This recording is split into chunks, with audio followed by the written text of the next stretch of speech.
Hey there folks, Mark Johnson, Tech Snobs. Full review on the Samsung Gear 2. This is the latest smartwatch that Samsung's come out, their flagship one, so to speak. And actually what you'll notice, from last year, if you had a chance to play with the Samsung Galaxy Gear, and they've dropped the word Galaxy from this. This actually now has Tizen in it, which is an open source operating system. All that pretty much means is it no longer runs Android. And actually, there's a lot of reasons for that. I think the main thing was performance. And before we jump into that, just looking at the hardware and design, this is designed much, much better than the first generation device, which came out in last October. Turned it around quick, and they came out with this one in April this year. So looking at this device is definitely nice. Aluminum finish. Camera's been redesigned right into the top of the device. It also includes an infrared blaster where you can control your TV. There's now a home button on here where you could double tap and do some things with that.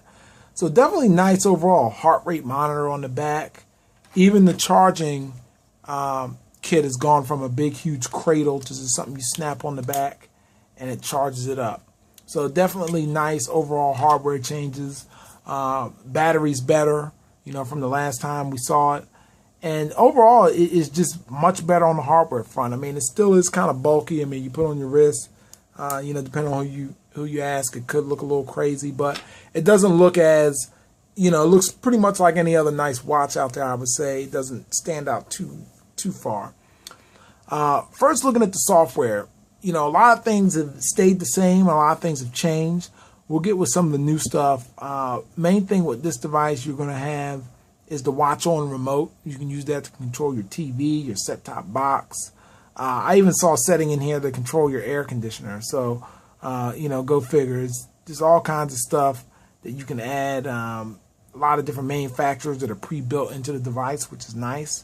And I think it works very good, controlling your TV. I mean, you can go over there and punch in the exact channel number, the volume, and you can even bring up I believe you could bring up the menu as well. I'm not sure, but I thought I was able to do that once.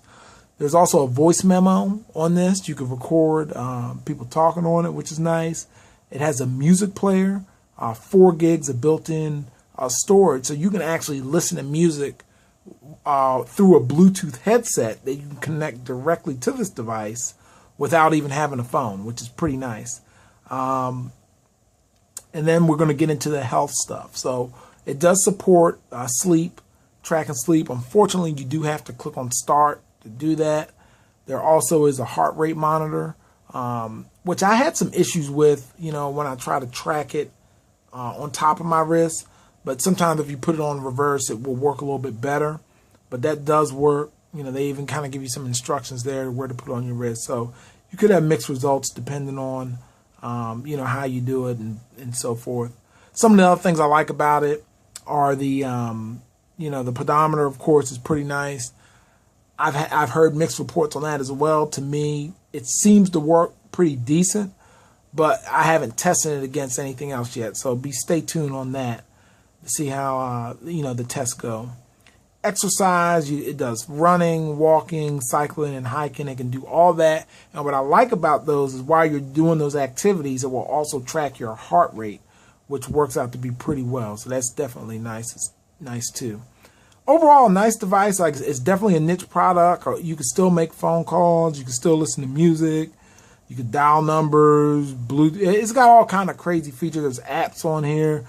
I even put Pac-Man on here. I mean, you can play Pac-Man on your watch. So just the fact that you can even do that. I'll go and zoom in on this a little bit. The fact that I could do that is definitely pretty cool.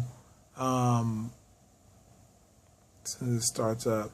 No sound with it, but yeah, you can control Pac-Man playing. So this thing is just a gadget nerd's dream, to be honest with you. It just does a whole bunch of stuff that, that your phone can already do, but it's a cool thing. It's just a cool little gadget. Expensive gadget at $300. So if you think it's worth it, go for it. If not, there's going to be more coming down the pipe soon.